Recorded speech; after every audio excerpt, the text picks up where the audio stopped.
Hello and welcome to achievers hype dear learners of IGNOU MS psychology MPC 001 के easy notes की classes चल रही हैं। वीडियो एक्सप्लेनेशन आप देख रहे हैं। आज ये थर्ड वीडियो जिसमें आप स्क्रीन पे देख सकते हैं वोगन नॉर्मन के मॉडल के साथ हम आज की शुरुआत करेंगे। लेकिन मैं आपको पहले ले आती हूँ इंडेक्स पर, जिसमें आप जानते हैं कि किस तरह से क्लासिफिकेशन हो रखा है टॉपिक का। और ये कॉग्निटिव साइकोलॉजी के चारों टॉपिक्स को आपने फर्स्ट वीडियो में कवर किया था। अभी हम इंफॉर्मेशन प्रोसेसिंग एंड मेमोरी पर हैं, जिसके 3 वीडियोस को 5, 6, 7 3 टॉपिक्स को आप प्रीवियस वीडियो में कवर कर चुके हैं। आज हम बात करेंगे यहाँ पे वोगन नॉर्मन मॉडल के अलावा ये 3 टॉपिक भी हम आज के वीडियो में कवर करेंगे। इन्फॉर्मेशन प्रोसेसिंग के ये 2 वीडियोस रहेंगे। तो आज की थर्ड क्लास है जिसमें आज हम स्टार्ट करने वाले हैं और क्विकली आ जाते हैं अपने टॉपिक पर। टॉपिक के साथ ही साथ मैं एक चीज और आपको एक्सप्लेन करूंगी कि प्रीवियस वीडियो में आपने टाइप्स ऑफ मेमोरी को स्टडी किया था। मैंने आपको ये चीज भी मेंशन करके बताई थी कि ये जो मैंने हेडिंग यहाँ पे अलग से एक नोट डाला हुआ है, नॉट हेडिंग, एक नोट डाला हुआ है कि this topic covers type of memory for section B और C as asked many times before. By any chance अगर ऐसा होता है कि टाइप्स ऑफ मेमोरी 10 मार्कर में आ जाए तो उस केस में आप क्या करेंगे? ये जो आप ऑलरेडी पढ़ चुके हैं इन्हें तो आप मेंशन करेंगे ही, लेकिन अब जो आप मॉडल पढ़ने वाले हैं इसमें भी मेमोरी के टाइप्स को बताया गया है।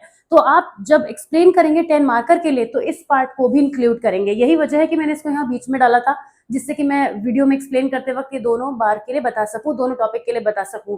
तो आई होप ये चीज क्लियर हो गई होगी आपको कि यहाँ भी हम टाइप ऑफ मेमोरी पढ़ेंगे। और सबसे इंटरेस्टिंग बात तो ये है कि जो मॉडल है ना बहुत इजी है। जो अभी तक आपने पढ़ा है मेमोरी के बारे में उसी को थोड़ा इलेबोरेट करेगा और कुछ भी नहीं है। काफी सिंपल मॉडल है, काफी पूछा जाता है एग्जाम में, तो काफी इंपॉर्टेंट है, इसको ध्यान से समझिएगा।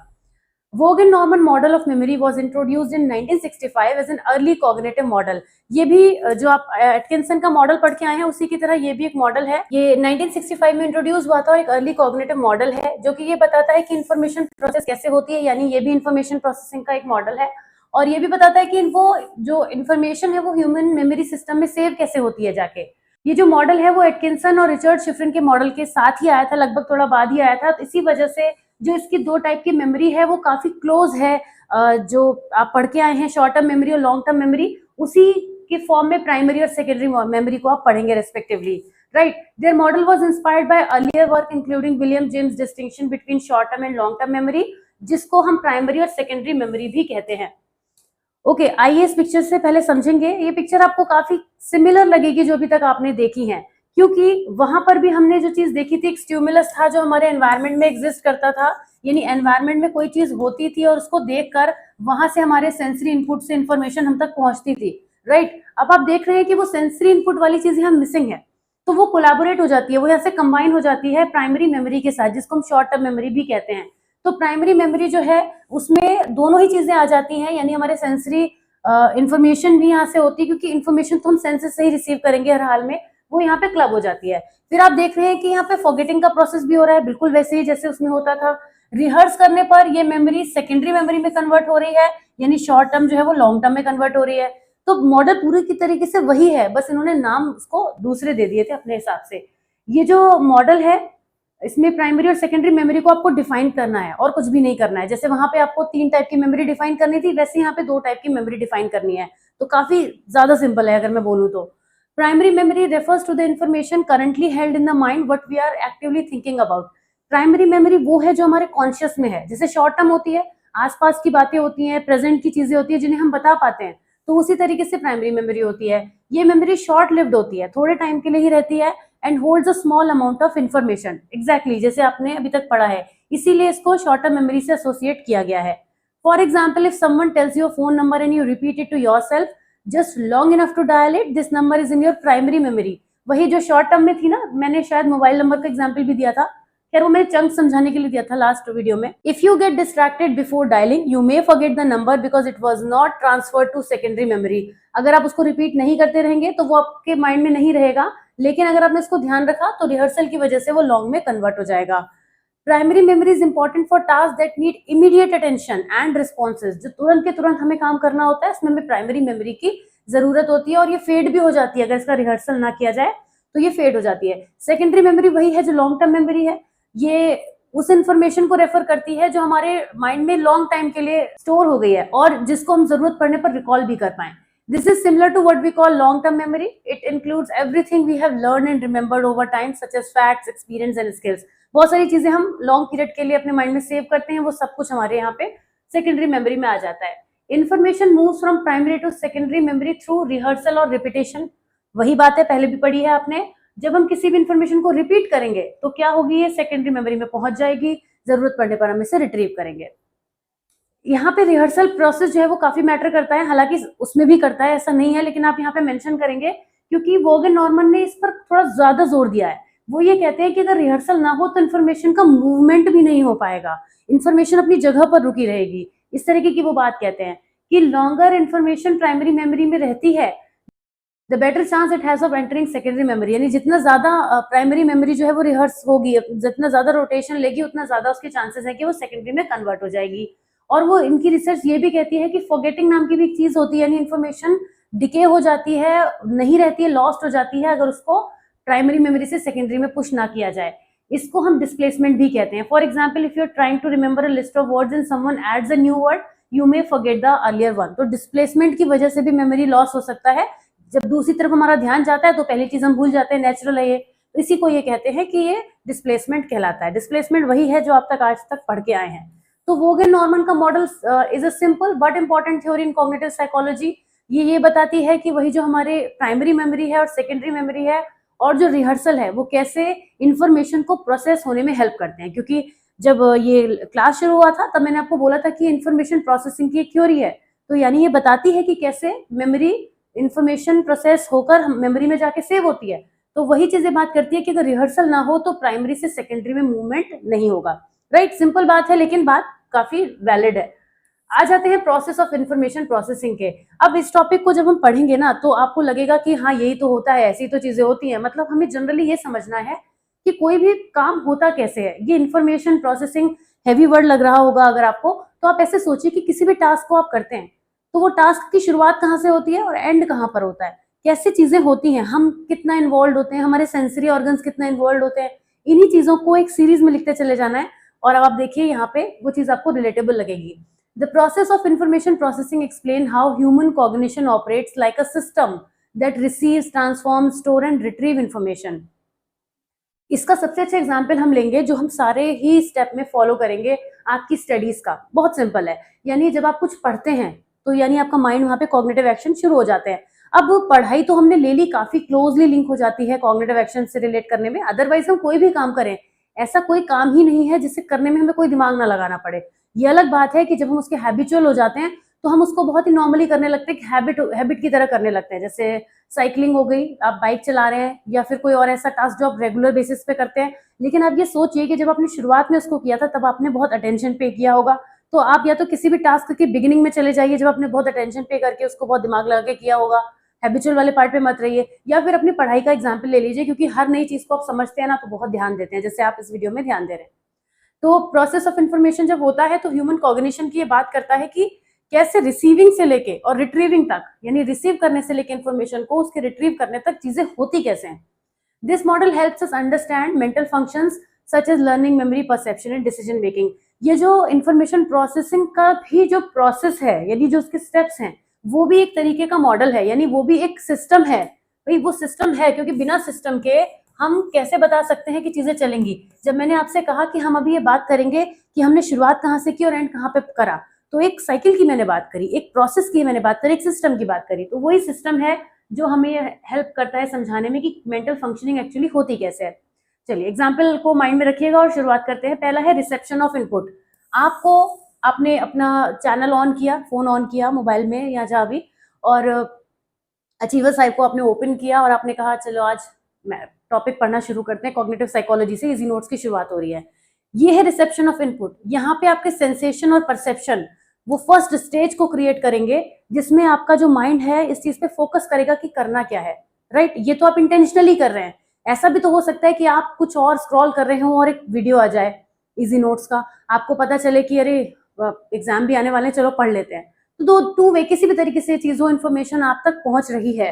तो first stage involves receiving information through our senses. आपकी आंखों ने बीच में वीडियोस में, म्यूजिक में कुछ और देखते देखते आपने मेरा वीडियो देख लिया।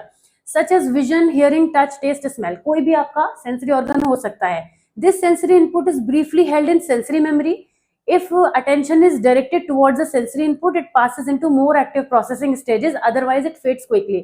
अब उस टाइम पर क्या हुआ, अब उस टाइम पे आपका पढ़ने का मन नहीं था, तो आपने सोचा चलो इसको प्लेलिस्ट में डाल देते हैं, बाद में देखेंगे, तो वो आपकी सेंसरी मेमोरी बनी, क्योंकि अभी के लिए आपने उसको बिल्कुल देखकर इग्नोर कर दिया, राइट। लेकिन अगर आपने उसको उसी समय एक्टिव प्रोसेसिंग करी कि अरे नहीं भाई ज्यादा दिन नहीं रह गए, पढ़ाई शुरू करनी है, बिल्कुल भी डिले नहीं करना है, तो जब आपने एक्टिव प्रोसेसिंग करी तो यहाँ पे आपने उसको इनपुट दिया, यानी आपका पहला स्टेप शुरू हो गया जहां पे आपको वो इन्फॉर्मेशन मिल गई। मुझे तो आपको इस वीडियो में पढ़ने के लिए वाला एग्जाम्पल लेके चलना पड़ेगा, क्योंकि आगे प्रोसेस को हमें बढ़ाना है। अब दूसरा स्टेप आया, दूसरे स्टेप में क्या हुआ, एनकोडिंग हुई, एनकोडिंग एंड ट्रांसफॉर्मेशन। इसमें आपने क्या किया, वीडियो को ओपन किया, जो चीजें स्क्रीन पे दिख रही थी, जो मैं बोल रही थी, आपने सुनना समझना शुरू किया। Once information enters beyond sensory memory, it is encoded into meaningful formats। यानी कि जो भी आप देख रहे थे आपको समझ में आया कि अच्छा मैम ने ये बताया है कि इंडेक्स में इतने इतने टॉपिक्स हैं और टॉपिक्स का सेग्रीगेशन है, तो यानी आज कॉग्निटिव साइकोलॉजी पढ़ेंगे, बाकी क्या है आगे देखेंगे, फिलहाल कॉग्निटिव साइकोलॉजी के 4 टॉपिक पढ़ने, ठीक है। अब यहाँ पे एनकोडिंग हो गई, आप उसको एनकोड कर पाए कि हम फर्स्ट पेपर के अंदर इस टॉपिक को पढ़ रहे हैं, आपके माइंड ने उसको एक मीनिंगफुलनेस देनी शुरू करी, मीनिंगफुल फॉर्मेट में उसको कन्वर्ट कर दिया उस इन्फॉर्मेशन को। अभी तक वो क्या थी कि एक वीडियो है, ये वीडियो है तो साइकोलॉजी का ही, नेहा मैम का ही है, पर पता नहीं क्या है, अंदर देखते हैं। जब अंदर पहुंचे तो मीनिंगफुल फॉर्मेट में कन्वर्ट हुआ, किसकी हेल्प से, एनकोडिंग एंड ट्रांसफॉर्मेशन की हेल्प से, राइट। सिंपल है। अब ये वर्किंग मेमोरी में हम पहुंच रहे हैं, अब ये जो एनकोडेड डेटा है वो अब हम उसको सेंसरी नहीं कह सकते, वो शॉर्ट टर्म की तरफ आ गया, क्योंकि अब आप समझने लगे कि मैं कर क्या रहा हूं या मैं क्या कर रही हूँ। Control mechanism and cognitive processing, यहाँ पर अब आपकी जो है वो यहाँ पे एक्शन परफॉर्म होने शुरू हुए, यानी अब आपने समझना शुरू किया कि ये तो कॉग्निटिव साइकोलॉजी में की इशू चल रहे हैं, या फिर हम इसकी हिस्ट्री पढ़ रहे हैं, जो भी चीजें डोमेन्स पढ़ रहे हैं। The information processing model features a control system which balances encoding, attention, working memory and rehearsal. अब जो आप परसीव करें, इन्फॉर्मेशन आप तक पहुंच रही है वीडियो के थ्रू, उसमें आप एक सिंक बना रहे हैं, उनका लिंक बना रहे हैं आपस में, और माइंड में पिक्चराइजेशन भी हो रही है। ये कहलाता है control mechanism and cognitive processing. आपने पढ़ा भी था पहले, आपको मालूम है प्रिंसिपल में हमने पढ़ा था कि जो हमारा ब्रेन है ना वो जानता है कि क्या इन्फॉर्मेशन को रखना है, किसको डिके हटाना है। तो खैर उसमें तो सब कुछ ही काम का है, तो आप बहुत ध्यान से सुन रहे होंगे। तो कंट्रोल मैकेनिज्म में आपकी वो कॉग्निटिव प्रोसेसिंग शुरू हो जाती है। जब आप ये कब एक्टिव होती है, स्पेशली ड्यूरिंग न्यू और complex task ensuring effective processing. यानी कि एक तरीके से आप यहाँ पे बहुत ध्यान दे रहे हैं, ध्यान देना बड़ा जरूरी है इस प्रोसेस में, जब हमारा वर्क हो रहा है तो अभी अटेंशन हमारा फुल है इधर। फिर इसके बाद आप वीडियो में आगे बढ़े तो क्या हुआ, जो इन्फॉर्मेशन थी वो 3 तरीके से आपके पास सेव हो सकती है।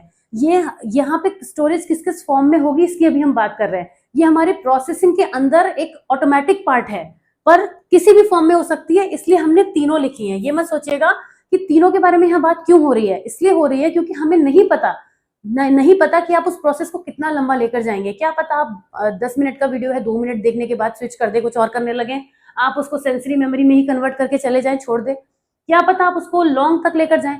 तो जो भी स्टेज होंगी उनमें से कोई एक स्टेज यहाँ पर होगी, जो और होती कौन कौन सी स्टेजेस में जो मॉडल पढ़ा था आपने स्टेज मॉडल, उसमें आपको पता है ये 3 स्टेजेस होती हैं, sensory, short term, long term. तो इनमें से किसी एक स्टेज तक आप अपनी इस इंफॉर्मेशन को लेकर जाएंगे जो फिलहाल कंट्रोल मैकेनिज्म के साथ में चल रही थी यहाँ तक, राइट। तो इनमें से किसी एक स्टेज में बात पहुंच जाएगी। अब रिपीटेशन, रिहर्सल, मीनिंगफुल एसोसिएशन होगा तो जाहिर सी बात है वो लॉन्ग टर्म में कन्वर्ट होगी, वरना वो, अब आपने वीडियो को देखा, हो सकता है कुछ समझ में ना आए, या बैकग्राउंड में शोर आ रहा है कहीं से, आप ऐसे एनवायरनमेंट में रास्ते में चल रहे हैं तो आप उसको स्किप भी कर देंगे, हो सकता है बाद में देखें। तो ऐसे में आपकी मेमोरी उस समय के लिए लॉन्ग नहीं हो पाएगी।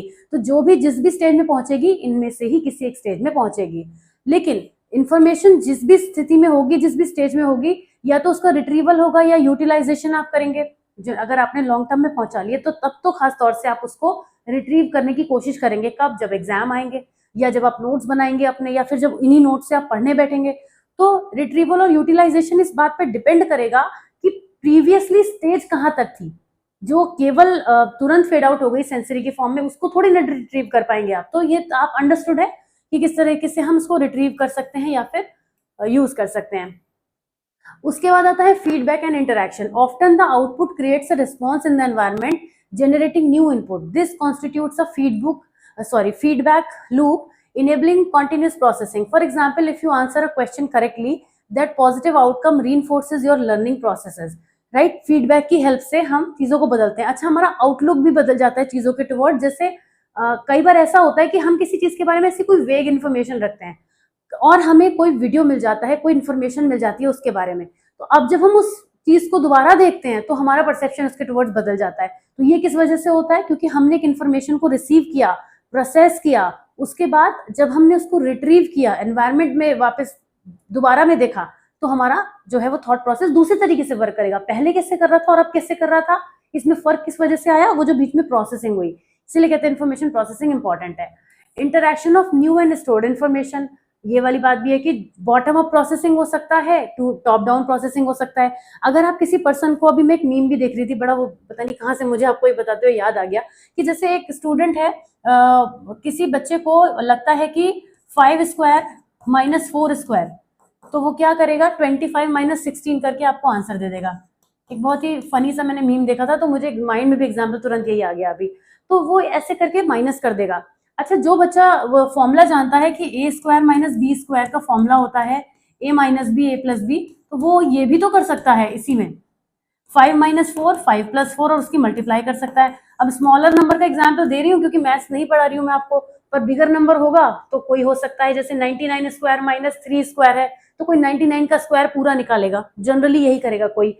पर कब करेगा? जब वो जानता नहीं है कि एक फॉर्मूला भी होता है जिससे चीजों को सिंप्लीफाई किया जा सकता है। जो फॉर्मूला जानता होगा वो क्या करेगा, वो 99 का स्क्वायर नहीं निकालेगा, 99 की 99 से मल्टीप्लाई नहीं करेगा, 127 की 127 से मल्टीप्लाई नहीं करेगा, वो तो 99 माइनस 6 या 99 प्लस 6 कर देगा और उसके बाद चीजें थोड़ा आसान हो जाएंगी। एक छोटा एग्जाम्पल है इसलिए आसान लग रहा है आपको, तो यहाँ पे 1 हो जाएगा, यहाँ पे 9 हो जाएगा, तो जो आंसर है वो 9 आ जाएगा। तो ये इजी मेथड हो जाएगा।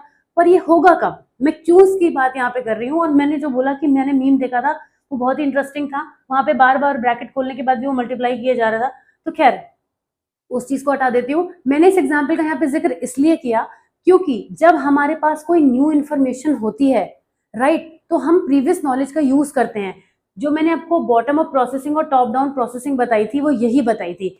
इस क्वेश्चन में अगर हम देखें तो हमारे पास पहले से कॉन्सेप्ट है जिसे हमने कभी पढ़ा था।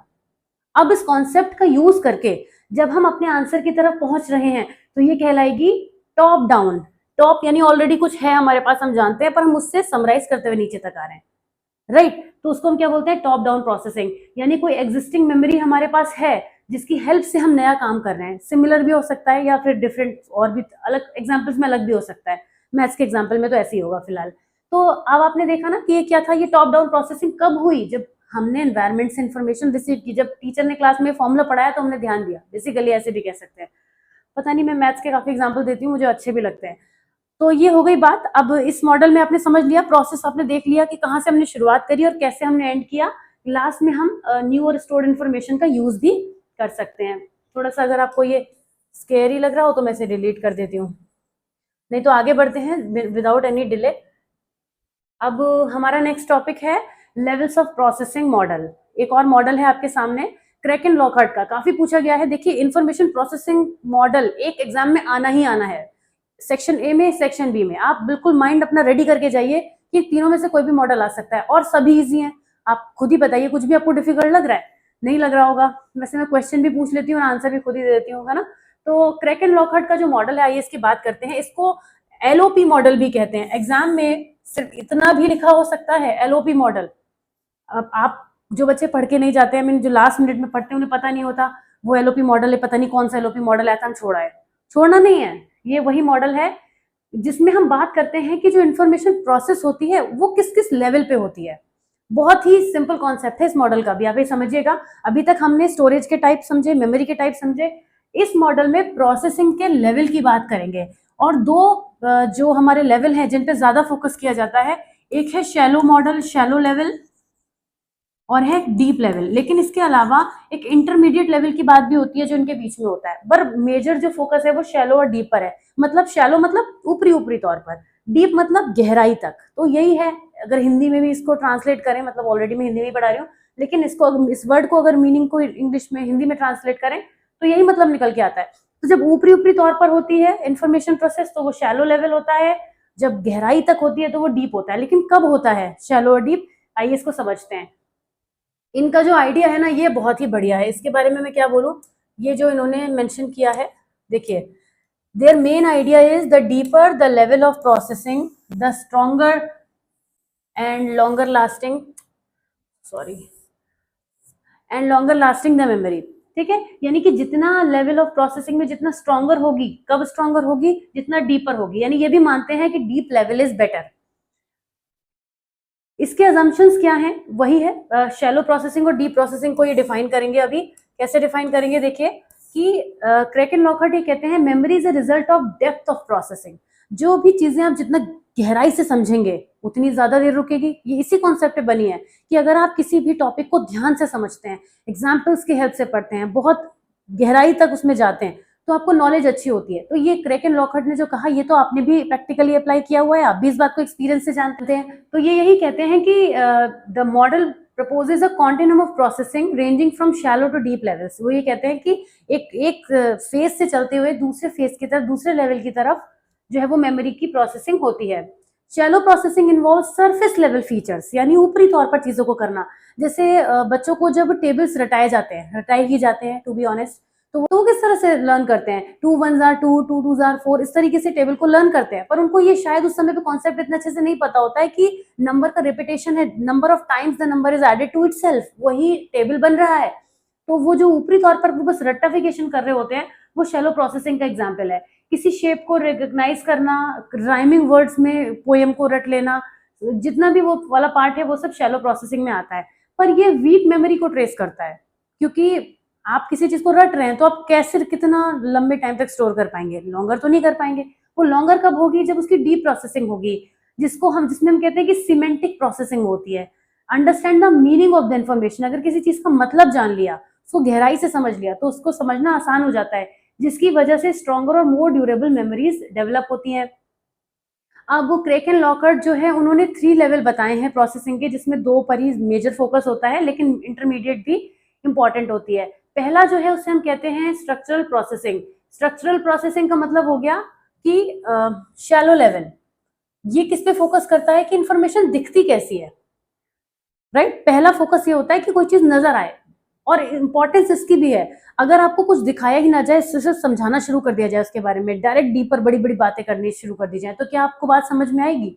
एक पिक्चराइजेशन जरूरी है, तो इंपॉर्टेंस इसकी भी है। जैसे कि अगर कोई वर्ड है कैपिटल लेटर्स में, तो उसको आप रिकॉग्नाइज कर पा रहे हैं, तो ये चीज हो गई।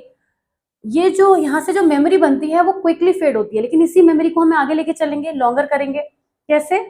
With the help of processing, rehearsal. इसके बाद आता है फोनेमिक प्रोसेसिंग, ये इंटरमीडिएट लेवल पर होती है। यहाँ पे इंटरमीडिएट लेवल मतलब मीडियम लेवल पर है। यहाँ पर अब हम फोकस करते हैं कि इंफॉर्मेशन साउंड कैसी कर रही है, यानी थोड़ा अंदर गहराई में जाते हैं, लेकिन बहुत गहराई में नहीं जाते हैं। जैसे कि देखेंगे कि 2 वर्ड राइम कर रहे हैं या नहीं। यहाँ पे this is slightly better retention than structural. केवल किसी चीज का आप ऊपर ऊपर से ढांचा समझा दें, स्ट्रक्चर समझा दें, तो वो बस दिखाई दिया हमें, लेकिन अभी हमें समझ में आया कि वो नेटवर्क बना कैसे है, तो थोड़ा हम डीपर में चले गए। Then come semantic processing. Semantic processing जो है वो डीप लेवल पर होती है, और ये हमेशा बेस्ट मेमोरी रिटेंशन को लीड करती है। ये फोकस करती है इंफॉर्मेशन के मीनिंग पर, वो कहना क्या चाहता है, whatever is there inside of the situation, thinking about how word relates to your life. Deeper level पर जब हम चले जाते हैं, तो एक पिक्चर की हेल्प से आप देख सकते हैं कि ये शैलो जो है प्रोसेसिंग, वो ये बताएगी कि कैसा दिखता है, स्ट्रक्चर क्या है, फोनेटिक यानी साउंड कैसा करता है, और सिमेंटिक यानी मीनिंग क्या है डीप का। ओके, अगर इसकी सपोर्टिंग रिसर्च की बात करें, तो ये जो इस पर काफी रिसर्च हुई है, जहाँ पे participants were asked to process words at different level, structural, phonemic और सिमेंटिक। तो उन्होंने ये देखा कि जो वर्ड्स सिमेंटिकली फाउंड किए गए वो ज्यादा लंबे समय तक याद किए गए। रिसर्च करके देखी गई कि वाकई में ऐसा हो भी रहा है या नहीं। एजुकेशनल लेवल पर देखें तो काफी इंपॉर्टेंट है ये, क्योंकि जो एलओपी का मॉडल है वो रियल लाइफ एप्लीकेशन की बात करता है लर्निंग और टीचिंग में। Students are more likely to remember information when they think deeply, इसीलिए स्कूल लेवल पर चीजों को समझाने की कोशिश की जाती है। हालांकि इनिशियल फेजेस में बात करूँ तो सिर्फ रट्टाफिकेशन ही होती है, लेकिन एक पॉइंट के बाद आके चीजों को समझाने की कोशिश की जाती है। स्टूडेंट्स भी नोट्स बना के पढ़ना या डीपर लेवल पे ही पढ़ना चाहते होते हैं। तो ये है लेवल ऑफ प्रोसेसिंग, सिंपल है, आपको अच्छे से समझ में आ गए होंगे। आ जाते हैं नेक्स्ट टॉपिक पे, which is blooms taxonomy of the cognitive domain. और इस टॉपिक में इंफॉर्मेशन प्रोसेसिंग में ये लास्ट टॉपिक है जिसे अब हम कवर करेंगे। ब्लूम टेक्सोनॉमी जो है, it was developed by Benjamin Bloom and colleagues in 1956, is a framework used to classify educational learning objectives into different level of complexity and depth. It is widely used in teaching, curriculum development and educational assessment. जो Bloom की taxonomy है basically ये 3 domains में divided है, लेकिन आपके syllabus में इस वाले पेपर में सिर्फ कॉग्निटिव डोमेन पे फोकस किया गया है, क्योंकि ये जो कॉग्निटिव साइकोलॉजी का पेपर है ये इसी चीज की बात करता है। ये टॉपिक इंफॉर्मेशन प्रोसेसिंग में भी इसीलिए आता है कि हम ये समझने की कोशिश करते हैं कि जो ब्लूम ने कॉग्निटिव के डोमेन दिए वो कैसे हमें ये बताते हैं कि इंफॉर्मेशन, क्योंकि एजुकेशनल सेटिंग में ज्यादा इसका यूज होता है, तो कैसे लर्निंग प्रोसेसेस जो होते हैं वो किस तरह से प्रोसेस करते हैं। मतलब अगर कोई पर्सन कुछ चीज सीख रहा है तो वो कॉग्निटिव डोमेन्स क्या होते हैं जिसके स्टेप्स की फॉर्म में चीजें चलती हैं और पर्सन किसी चीज को लर्न कर पाता है। और क्योंकि learning is more closely associated with educational settings, क्योंकि एजुकेशन सेटिंग में ही ज्यादातर बच्चों को पढ़ा के चीजों को सिखाया जाता है, अदरवाइज तो लर्निंग और भी वेज से चलती है, बट फॉर्मल सिस्टम में ज्यादा चलती है। तो इसकी जरूरत पड़ती है करिकुलम डेवलपमेंट में, एजुकेशनल असेसमेंट में इसका यूज होता है। तो ब्लूम की टेक्सोनॉमी फिलहाल एक ऐसा फ्रेमवर्क है जो एजुकेशनल लर्निंग ऑब्जेक्टिव्स को ये बताता है कि कैसे वो डिफरेंट लेवल की कॉम्प्लेक्सिटी या डेप्थ को रखते हैं, होल्ड करते हैं। 3 पार्ट में ये डिवाइडेड है, कॉग्निटिव, अफेक्टिव, साइकोमोटर। अगर आप तीनों पार्ट समझना चाहते हैं तो इसका भी एक डिटेल वीडियो मैंने पहले बनाया था, काफी पुराना वीडियो वो है, लेकिन बहुत अच्छा आपको समझ में आएगा। तीनों पार्ट्स के भी सब पार्ट्स हैं। और कॉग्निटिव, अफेक्टिव और साइकोमोटर एक तरीके से तीनों चीजें जुड़ी हुई हैं आपस में, क्योंकि जब हम कुछ सोचते हैं तो फील भी करते हैं। ऐसा नहीं हो सकता कि जो चीज भी हम सोच रहे हैं उसके बारे में हमारी कोई फीलिंग ना हो, वो कितनी भी कम हो, न्यूट्रल के आसपास भी क्यों ना हो, लेकिन होती जरूर है। और उसके बाद उस एक्शन को हम परफॉर्म भी करते हैं। आप जो भी सोचते हैं, या ये कह सकते हैं कि जो आप करते हैं उससे पहले आपने कुछ ना कुछ तो सोचा होता है ना, उसके बारे में कुछ फील किया होता है, तो वही रिलेशनशिप इनका होता है। और तीनों ही डोमेन जो है इंपॉर्टेंट है, लेकिन अभी फिलहाल के लिए हम कॉग्निटिव पे फोकस करेंगे, क्योंकि यही आपके मेंटल स्किल्स को, नॉलेज वाले पार्ट को कवर करता है। ये आपके फीलिंग वाले पार्ट को कवर करता है, जिसकी हमें फिलहाल इसमें तो जरूरत नहीं है इंफॉर्मेशन प्रोसेसिंग में। तो कॉग्निटिव डोमेन में पहले 6 ओरिजिनल लेवल्स थे जो बाद में चेंज हुए, इनमें मॉडिफिकेशन भी हुआ। मॉडिफिकेशन के बाद वो क्या बने वो बाद में पढ़ेंगे, पर आपको दोनों ही चीजें समझनी है कि पहले क्या थे और वो मॉडिफाई होके क्या हुए। ऐसा मत करिएगा कि डायरेक्ट हम तो मॉडिफाई वाले लिख कर आएंगे, नहीं, ये लिखना हमेशा जरूरी होता है कि पहले क्या थे और फिर मॉडिफाई होके क्या हुआ है। तो 6 हायरार्किकल लेवल है। हायरार्किकल का मतलब होता ही है कि चीजें सिस्टम में चल रही हैं, एक के बाद एक आ रही हैं। तो ये जो लेवल हैं वो सिंपल से डिफिकल्ट की तरफ लेके जाते हैं। यानी सबसे पहले जब हम एनवायरनमेंट से कोई भी इंफॉर्मेशन रिसीव करते हैं तो वो नॉलेज की फॉर्म में होती है, नॉलेज की तरह से आती है, किसी पीस ऑफ इंफॉर्मेशन की तरह से हमारे सामने आती है। यानी कि नॉलेज जब हम एक्वायर करते हैं तो किसी भी फैक्ट को रिकॉल करना, बेसिक कॉन्सेप्ट जानना, डेफिनेशन को मेमोराइज करना, डेट्स को याद करना, फॉर्मूले समझना, ये सब शुरुआत की बात है, जिसमें हम किसी भी इंफॉर्मेशन को जस्ट एक रिसीव करते हैं, रिसीविंग का प्रोसेस होता है। नॉलेज के बाद कॉम्प्रिहेंशन आता है, नॉलेज के ऊपर कॉम्प्रिहेंशन आता है, ये कहना ज्यादा ठीक रहेगा, क्योंकि कॉम्प्रिहेंशन में अब जो हमने इन्फॉर्मेशन रिसीव की थी उसकी और बेटर तरीके से प्रोसेसिंग होने लगती है और उसको हम समझना शुरू कर देते हैं। राइट, ये बिल्कुल शैलो और डीपर वाली बात हो गई कि understanding the meaning of information, explaining a concept in your own words, describe करना, एक्सप्लेन करना, समराइज करना, पैराफ्रेज करना। अब जब हमने उस इन्फॉर्मेशन को समझ लिया तो समझ के क्या करेंगे, समझ के अपने पास नहीं रखेंगे, उसे कहीं ना कहीं अप्लाई करेंगे। इंटेंशनली करें, अनइंटेंशनली करें, हमसे हो जाए ऐसा नेचुरली, जो भी है फिलहाल उसको अप्लाई जरूर करेंगे। तो जब हमें कोई भी नई सिचुएशन मिलेगी तो उस नॉलेज को हम अप्लाई करेंगे, यानी applying a theory to solve a real life problem. जैसे भी मैंने A+B वाला फॉर्मूला आपको बताया था, वही वाली बात है। अब जो हमने एप्लीकेशन कर दिया, इसके अलावा हम उस इंफॉर्मेशन को एनालाइज भी करेंगे। यानी कि अभी तक तो केवल एप्लीकेशन किया, जो सीखा हुआ ज्ञान था उसको हमने कहीं पे जाके यूज करा, पर हम ऐसा भी करेंगे, उसके फर्दर नेक्स्ट स्टेप होगा जब उस इंफॉर्मेशन को पार्ट्स में करें, कि हमें ये समझ में आए कि जो हम जानते हैं उसका स्मॉलर पार्ट कहीं यूज हो सकता है, दूसरा कहीं और यूज हो सकता है। अभी तो हमने problem as a whole application किया, लेकिन उसके बाद जब हमने उसको यूज किया तो हमें ये समझ में आया कि स्मॉलर पार्ट हम यूज कर सकते हैं कहीं और, दूसरा कहीं और कर सकते हैं, इंटीग्रेट करके कर सकते हैं, सेपरेट होके कर सकते हैं। तो उस पार्ट को ब्रेक करना हम समझ पाएंगे, यानी किसी प्रॉब्लम का कॉज आइडेंटिफाई करना। तो उसमें हमने छोटा काम किया, पूरी जो हम जानते थे पूरा कुछ नहीं किया, लेकिन जो हम जानते थे किया उसी में से। इसमें एक्शन वर्ब्स क्या क्या यूज हो सकते हैं, एनालाइज, डिफरेंशिएट, कंपेयर, एग्जामिन, ये चीजें हम यहाँ पे एनालिसिस के अंदर करते हैं। देन कम सिंथेसिस, यानी कि अब हमने जो ब्रेक किया था ना, उसी तरीके से हम उसको कंबाइन भी कर सकते हैं। यानी कि अब हमने जो भी नए नए एक्सपीरियंसेस हमारे पास हैं, क्योंकि ऐसा तो नहीं है कि हम कोई एक ही नॉलेज रखते हैं, हम वेराइटी ऑफ नॉलेजेस भी रखते हैं। हमें एक के जो हमने 2 पार्ट किए थे उसको नहीं जोड़ना है, वो तो पहले से ही जुड़े थे। हम क्या जोड़ेंगे, डिफरेंट इंफॉर्मेशन में डिफरेंट पार्ट्स को भी हम जोड़ सकते हैं। तो ऐसे में क्या होगा, सिंथेसिस में हमने जो भी हमारे पास नॉलेज थी, जो भी हमारे पास एक्सपीरियंस था, उसका यूज करके नए तरीके से हमने उसको अप्लाई कर दिया, उसको हम सिंथेसिस का नाम देते हैं। इसमें हम कुछ नया क्रिएट कर बैठते हैं, कुछ नया ऑर्गेनाइज कर बैठते हैं।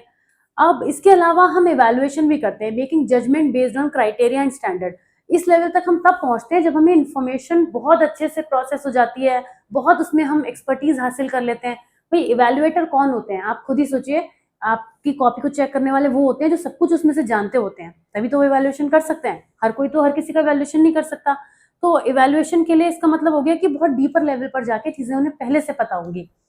जब ये रिवाइज हुई 2001 में, तो इसमें कुछ चेंजेस हुए। अभी पिक्चर में आपको दिखाने जा रही हूँ, जिसमें इस चेंजेस को आप ऐसे समझ लीजिए, यहाँ पे थोड़ा सा बदल दिया गया। सिंथेसिस में आपने देखा ही था कि कैसे चीजें चेंज हुई थी, यानी हम क्रिएट कर रहे थे कुछ नया, तो उसी को नाम क्रिएट दे दिया गया, और इवैल्यूएशन को यहाँ पे लाया गया, मतलब अब इनका लेवल बदल दिया गया। ओके, तो इन्होंने ये कहा कि इवैल्यूएशन करने वाला पर्सन फिर कुछ और नया क्रिएट कर सकता है बेहतर तरीके से, इसीलिए क्रिएट को ऊपर लाया गया, इवैल्यूएट को नीचे किया गया, मतलब इन दोनों को आपस में चेंज किया गया, ऐसे ध्यान रखिएगा। और सिंथेसिस जो है वो कन्वर्ट हो गया क्रिएट में। तो ये जो ब्लूम की टेक्सोनॉमी थी 1956 में आई थी, और ये टेक्सोनॉमी जो 2001 में आई थी, इसमें synthesis stage was renamed create and the place at the highest level. इसके एजुकेशनल इंपॉर्टेंस की बात करें तो ब्लूम टेक्सोनॉमी एक पावरफुल टूल है लेसन प्लान डिजाइन करने में, लर्निंग ऑब्जेक्टिव्स को गेन करने में, असेसमेंट करने में, इवैल्यूएशन करने में, बहुत सारी चीजों में इसके यूज होती है। राइट, तो यही है इसमें, इसको आप क्विकली रीड कर लेंगे कि कैसे बेसिक नॉलेज रिकॉल से लेके क्रिटिकल थिंकिंग तक हम इसका यूज कर सकते हैं। एक और इम्पॉर्टेंट बात है जो यहाँ पे मैंने मेंशन की है कि अगर क्वेश्चन पेपर में when it is asked to write theories of information processing, मतलब अगर 10 मार्कर में आपसे ये पूछा जाता है, 10 मार्कर में ही पूछा जाएगा, ये उसी के लिए मैंने नोट डाला हुआ है कि अगर आपसे 10 मार्कर में पूछा जाता है कि भाई थ्योरीज ऑफ इंफॉर्मेशन प्रोसेसिंग लिखिए, अब वहां पे आप कहेंगे कौन सी लिखूं, मैम ने तो सारी पढ़ाई थी, मुझे तो प्राइमरी सेकेंडरी वाली भी आती है, मुझे तो जो है वो शॉर्ट टर्म लॉन्ग टर्म वाली भी आती है, अब मैं कौन सी थ्योरी लिखूं। तो आप करेंगे क्या, आपको स्मार्टली ये करना होगा कि जो थ्योरीज मेंशन है, जितनी भी तीनों चारों जो भी हमने मेंशन करी हैं, उसको आप साथ साथ लिखिए, मगर थोड़ा थोड़ा लिखिए। सबको लिखेंगे तो उससे एग्जामिनर को पता चलेगा कि इन्हें मालूम है। कम से कम 2 लिखिए, अगर आपको लगता है मैं नहीं लिख पाऊंगा, मैं वर्ड लिमिट नहीं मैनेज कर पाऊंगा, तो एटलीस्ट 2 लिख दीजिए। एक प्रोसेसिंग वाली लिख दीजिए और एक दूसरी, दोनों में से लिख दीजिए, प्राइमरी सेकेंडरी या फिर जो आपने फर्स्ट सेकेंड पढ़ी थी। राइट, तो इसीलिए मैंने यहाँ पे मेंशन किया हुआ है इसको। और इसी के साथ हमारा ये आज का क्लास ओवर होता है।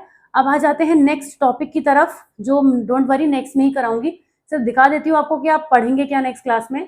इंटेलिजेंस को पढ़ेंगे और इंटेलिजेंट बनेंगे बहुत ज्यादा, इससे भी ज्यादा जितने आप अभी हैं।